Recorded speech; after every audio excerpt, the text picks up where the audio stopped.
Education S ki Loishang so Lonsinkhre. Pau asi ngarang nungthil phongkhiba pandam pau sedagi lokhatchabane.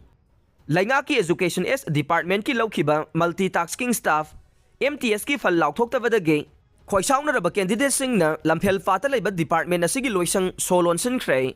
Manipur Education S MTS Written Test Appear Candidates 2016 18 JSC na athubada MTS result haidokadavane. Result haidokna anouba thabak lauba lainga ki thaurang yaningde haiba banner sizinaduna ngarang changchen ki ba khongjang aduda saruk yakhiba khongjang loi S gambir na phongdorokhibada matam kuina MTS ki result haidokna thamba asina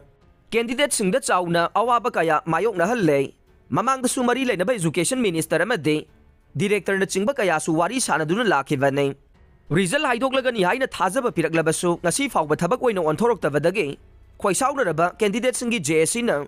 ngarang Education S ki Loishang so Lonsin bagi khongjang asi changsilakpane karigumba makhata na result asi adumak namsinduna thamlabade chara henba madi ban yauna makhal makha kaya gi khongjang changsilakane